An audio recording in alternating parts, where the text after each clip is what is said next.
کچھ بھی چاہتے ہو تو تمہیں چاہیے کہ نماز جعفر تیار پڑھو۔ تو یہ حضرت جعفر ابن ابی طالب جو تھے، انہوں نے ہجرت کی ہے حبشہ کی طرف، جس وقت رسول خدا صلی اللہ علیہ وآلہ وسلم مکہ کے اندر تھے، لیکن ایسا کچھ بھی نہیں تھا، بلکہ رسول خدا نے اس وقت حضرت جعفر ابن ابی طالب کو اس نماز کی تعلیم فرمائی جو کہ میں آپ کے سامنے بھی عرض کرنے لگا ہوں، یعنی کہ صلاۃ جعفر تیار۔ فضل ابن عمر کی روایت موجود ہے امام جعفر صادق علیہ السلام سے، تو یہ عمل بھی بہت زیادہ فضیلت کا حامل ہے کہ انسان 8 رکعت نماز شب میں سے 4 رکعت نماز جعفر تیار پڑھ لے اور 4 رکعت نماز شب کی ملا لے، تو یہ لہذا 8 رکعت نماز شب کی کہلائیں گی۔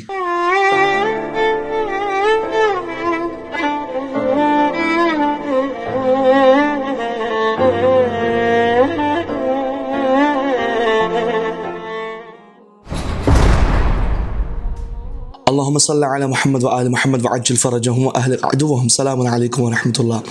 ناظرین کرام، آج ایک ایسے خاص عمل کے ساتھ آپ کے سامنے حاضر ہوا ہوں، ان مومنین و مومنات کے لیے جو خصوصاً یہ کہتے ہوئے نظر آتے ہیں کہ مولانا کوئی خاص عمل بتائیں، خاص حاجت کے لیے، اولاد کے لیے، خاص منت پوری ہونے کے لیے، یا خاص پروردگار سے مطالبہ ہے وہ پورا ہو جائے۔ تو آج ایک ایسا جامع عمل ہے کہ انسان اس عمل کو کرے اور اس کے بعد جو حاجت طلب کرنا چاہے پروردگار سے طلب کرے، پروردگار اس کو یقیناً عطا کرے گا، کیونکہ یہ ایک مجرب عمل ہے۔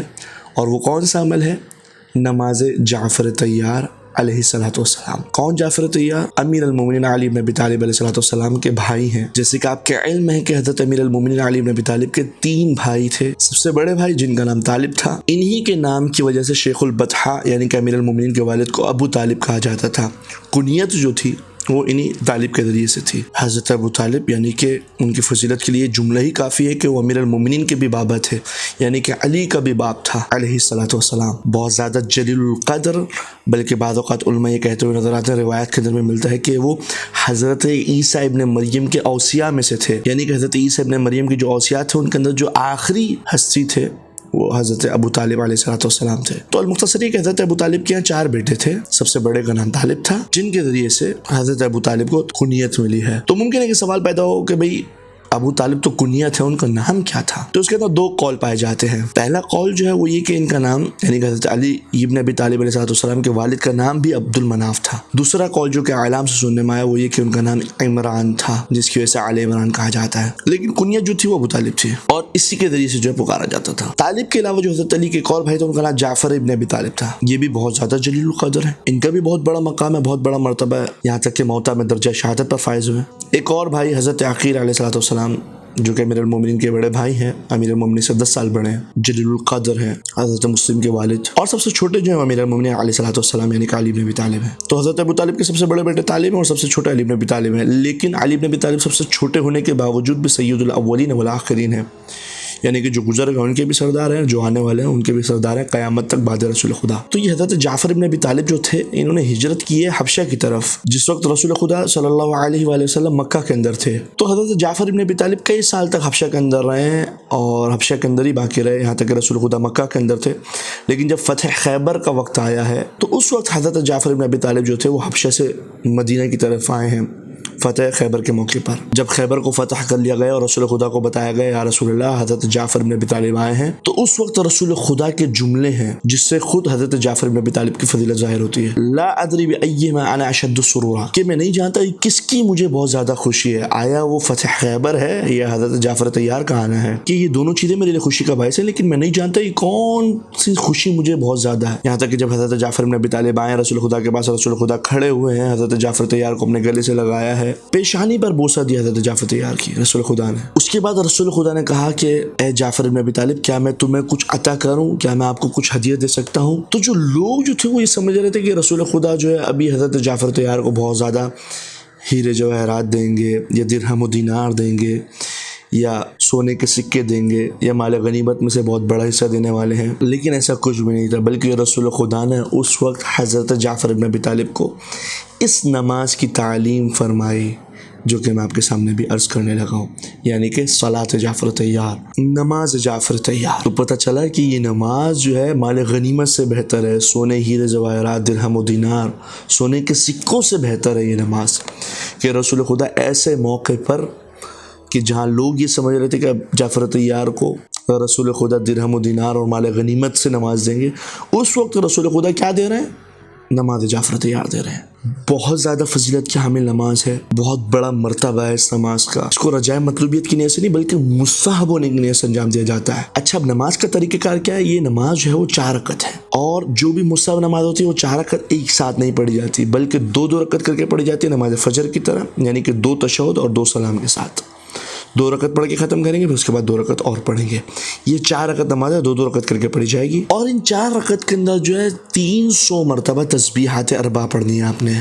کس طریقے سے پڑھنی ہے؟ یعنی ایسا ہی نہیں کہ 300 مرتبہ تسبیح پڑھ لی جائے بغیر کسی, نہیں, باقاعدہ روایت موجود ہے. مفضل ابن عمر کی روایت موجود ہے امام جعفر صادق علیہ السلام سے. امام جعفر صادق فرما رہے ہیں, یا مفضل اذا كان لك حاجة مهمة فصل هذه الصلاة وادعو بهذا الدعاء. یعنی کہ امام فرما رہے ہیں, مفضل اگر کوئی تمہارا اہم کام رکا ہوا ہے, کوئی خاص دعا ہے, کچھ چاہتے ہو پروردگار سے, اولاد چاہتے ہو, گھر چاہتے ہو, جاب چاہتے ہو, پیسہ چاہتے ہو, مال چاہتے ہو, کچھ بھی چاہتے ہو, تو تمہیں چاہیے کہ نماز جعفر تیار پڑھو. تو لہٰذا 4 رکعت نماز ہے جو کہ 2 رکعت کر کے پڑھی جائے گی, اور ہر رکعت کے اندر 75 مرتبہ یعنی کہ 75 ٹائم جو ہے وہ تسبیحات اربع کی تلاوت کرنی ہے, تسبیحات اربع پڑھنی ہے. وہ کس طریقے سے پڑھنی ہے؟ پہلی رکعت میں الحمد سورہ کے بعد جو ہے وہ 15 مرتبہ سبحان اللہ والحمد للہ ولا الہ الا اللہ واللہ اکبر 15 مرتبہ تسبیحات اربع پڑھنا ہے آپ نے.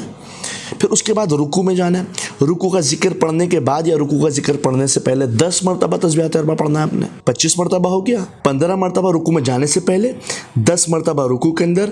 رکوع کا ذکر سبحان ربی العظیم پہلے پڑھ لیں یا تو تسبیحات اربع پڑھنے کے بعد پڑھ لیں. ذکر پڑھنا ضروری ہے رکوع کا. 10 مرتبہ آپ نے یہ پڑھ لیا, پھر اس کے بعد آپ نے رکوع سے سر اٹھانا ہے اور 10 مرتبہ پھر سے تسبیحات اربع پڑھنی ہے, سبحان اللہ والحمد للہ ولا الہ الا اللہ واللہ اکبر 35 مرتبہ یعنی کہ 35 مرتبہ ہو گیا. پھر اس کے بعد آپ نے سجدے میں جانا ہے. پہلے سجدے کے اندر 10 مرتبہ سبحان ربی الاعلی و بحمدہ کے بعد پڑھنا ہے یا پہلے پڑھ لیں سبحان اللہ والحمد للہ ولا الہ الا اللہ واللہ اکبر یعنی کہ تسبیحات اربع پڑھنا ہے 10 مرتبہ. پھر پہلے سجدے سے سر اٹھا کے پھر سے 10 مرتبہ پڑھنا ہے آپ نے تسبیحات اربع. 55 دفعہ ہو گیا یہ. پھر دوبارہ دوسرے سجدے میں آپ جائیں گے, پھر سے سجدے کا ذکر پڑھنے کے بعد یا سجدے کا ذکر پڑھنے سے پہلے آپ نے 10 مرتبہ تسبیحات اربع پڑھنا ہے. 65 مرتبہ ہو گیا یہ. پھر اس کے بعد دوسرے سجدے سے بیٹھ جانے کے بعد 10 مرتبہ آپ نے پھر سے تسبیحات اربع پڑھنا ہے. یہ پہلی رکعت میں. دوسری رکعت میں بھی بالکل آپ نے ایسے ہی پڑھنا ہے, اور تیسری رکعت میں بھی ایسے, اور چوتھی رکعت میں بھی ایسے, یعنی کہ ہر رکعت کے اندر 75 مرتبہ تسبیحات اربع آپ نے پڑھنی ہے. 75 کو یعنی کہ 75 کو جب آپ 4 سے ملٹیپلائی کریں گے تو 300 بنتے ہیں, یعنی کہ نماز جعفر تیار کو صلاۃ تسبیح بھی اسی وجہ سے کہا جاتا ہے کیونکہ اس کے اندر آپ نے 300 مرتبہ تسبیحات اربع پڑھنی ہوتی ہے. اگر دیکھا جائے تو یہ کوئی زیادہ بڑی لمبی چوڑی نماز نہیں بلکہ 15 18 20 منٹ کی نماز ہے اگر انسان اس کو طریقے سے پڑھنا چاہے تو, اور انسان اتنا ٹائم نکال سکتا ہے اپنے لیے. اب سوال یہ پیدا ہوگا کہ مولانا ہم سورہ کون سی پڑھیں؟ سورہ آپ کوئی سی بھی پڑھ سکتے ہیں, لیکن جو نماز جعفر تیار کے اندر جو موجود ہے, جو سورہ آپ نے پڑھنی ہے وہ پہلی رکعت کے اندر سورہ الحمد کے بعد آپ نے پڑھنا ہے سورہ زلزال یعنی اذا زلزلت الارض زلزالها, اور دوسری رکعت کے اندر سورہ الحمد کے بعد سورہ عادیات آپ نے پڑھنی ہے. تیسری رکعت میں سورہ الحمد کے بعد سورہ نصر آپ نے پڑھنی ہے یعنی کہ اذا جاء نصر اللہ والفتح, اور چوتھی رکعت میں سورہ الحمد کے بعد آپ نے سورہ توحید یعنی کہ قل واللہ احد پڑھنی ہے. یہ نماز جعفر تیار کا طریقہ ہے. اگر کسی کو یہ سورہ یاد نہیں تو دیکھ کے پڑھ سکتا ہے, اگر دیکھ کے بھی نہیں پڑھ سکتا تو پھر اس کے علاوہ انسان کوئی سی بھی سورہ پڑھ سکتا ہے, لیکن بہتر یہی ہے کہ یہی سورہ پڑھے. بعض لوگ یہ کہتے ہوئے نظر آتے ہیں کہ مولانا ہم نے کچھ علماء سے سنا ہے کہ 300 تسبیحات جو ایک ساتھ ہم بعد میں بھی پڑھ سکتے ہیں, کہ انسان 4 رکعت نماز پہلے پڑھ لے پھر اس کے بعد 300 مرتبہ تسبیح بعد کے اندر بیٹھ کے پڑھ لے. ہاں, روایت ایسی بھی موجود ہے کہ انسان اگر کبھی مستعجل ہو یعنی کہ جلدی کے اندر ہو, نہیں پڑھ سکتا نماز, جلدی میں ہے, تو انسان ایسے بھی کر سکتا ہے کہ انسان 4 رکعت نماز پڑھ لے نماز فجر کی طرح 2 رکعت کر کے, پھر بعد میں 300 مرتبہ تسبیح پڑھ لے. لیکن بہتر جو طریقہ کار ہے وہ یہی پہلا والا ہے کہ انسان نماز کے اندر ہی تسبیحات اربع پڑھے. یہ نماز انسان کسی بھی وقت پڑھ سکتا ہے, کسی بھی دن پڑھ سکتا ہے, صبح میں پڑھنا چاہے, شام میں پڑھنا چاہے, رات میں پڑھنا چاہے, پڑھ سکتا ہے. لیکن اس نماز کا بہترین وقت جو ہے وہ جمعے کا دن ہے, اور جمعے کا بھی دن ہے اور وقت ضحیٰ ہے, یعنی کہ جب سورج کی کرنیں زمین کے اوپر پڑ رہی ہوتی ہیں, یعنی کہ 7 8 9 بجے کا جو ٹائم ہوتا ہے, اس ٹائم اگر انسان پڑھے جمعے کے دن تو اس کا وقت فضیلت ہے. تو ضروری نہیں کہ انسان حاجت کے وقت اس دعا کو پڑھے کہ جب انسان کی کوئی رکا ہوا کام ہو یا کوئی خاص دعا پروردگار سے منوانا چاہ رہا تو ہی پڑھے, نہیں. اس کے علاوہ بھی یہ نماز مستحب ہے, انسان کبھی بھی پڑھ سکتا ہے. اور اس نماز کی فضیلت کی وجہ سے اس کے بارے میں کہا جاتا ہے کہ انسان جو نماز شب کی 8 رکعت نماز پڑھتا ہے ان میں شروع کی 4 رکعت کے اندر نماز جعفر تیار پڑھ لے, تو یہ عمل بھی بہت زیادہ فضیلت کا حامل ہے کہ انسان 8 رکعت نماز شب میں سے 4 رکعت نماز جعفر تیار پڑھ لے اور 4 رکعت نماز شب کی ملا لے, تو یہ لہٰذا 8 رکعت نماز شب کی کہلائیں گی. اور اس نماز جعفر تیار کے بعد ایک خاص دعا بھی جو کہ مفاتیح الجنان کے اندر آپ کو مل جائے گی, وہ دعا بھی مانگے. تو پروردگار ایسا ہو ہی نہیں سکتا کہ انسان یہ عمل انجام دے اور اس کے بعد اپنی حاجت طلب کرے اور پروردگار اس کو رد کر دے, کیونکہ یہ نماز حضرت جعفر تیار علیہ السلام کو تحفتاً ہدیتاً تعلیم دی گئی ہے. تو پروردگار کی بارگاہ کے اندر دعا مالک ہمارے اعمال کو اپنی بارگاہ کے اندر قبول و مقبول فرما اور ہمیں سیرت آل محمد علیہ السلام کے اوپر عمل پیرا ہونے کی توفیق عطا فرما۔ السلام علیکم و رحمۃ اللہ۔